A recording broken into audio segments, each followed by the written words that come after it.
Mamakmu ya golek ungkrung, Nok. Mamakmu ya golek ungkrung, ora? Mboten, Dik. Iki lho, guys, ana jeneng dodol sayur ket mau ora neng sing nyandir malah gur. Tempene sih, Mas. Apa? Tempe. Tempene ora duwe sayangku. Kuwi bae. Pinten? Lah gur 4.000, 6.000. Lah kowe ora golek ungkrung.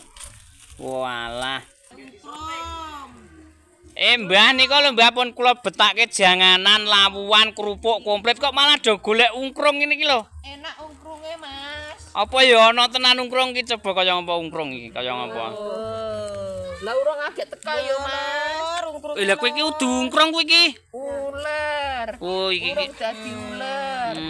Niku masake dinapake niku Mbah. Dikicik, dibrambang kali gula. Oh dikicik brambang kali gula. Nggih. Rasane nek kali tahu enak pundi? Enak ungkrunge.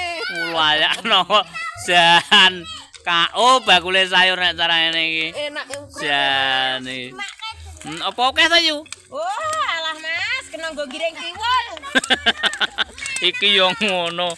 Alah, alon-alon mangke ndak kesaruk. Wes. Oh, lha kuwi oh ngono kuwi guys ya kuwi. Tapi kados napa tapi Mbah? Kados napa Mbah? Bareng dados ungkrung nih, Mas. Coba kados napa? Oh, kuwi ungkrunge ngono kuwi. Oh, lah. Iki cah cilik-cilik apa ya do ora wedi uler niki lho.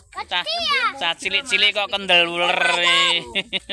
Oh, alah. Iki wedi. Lah kae nggon aku dadi nyenik kaya ngono, jangan aku ora nang sing nyander ngono kae. Ada Mbak, saya. Yur.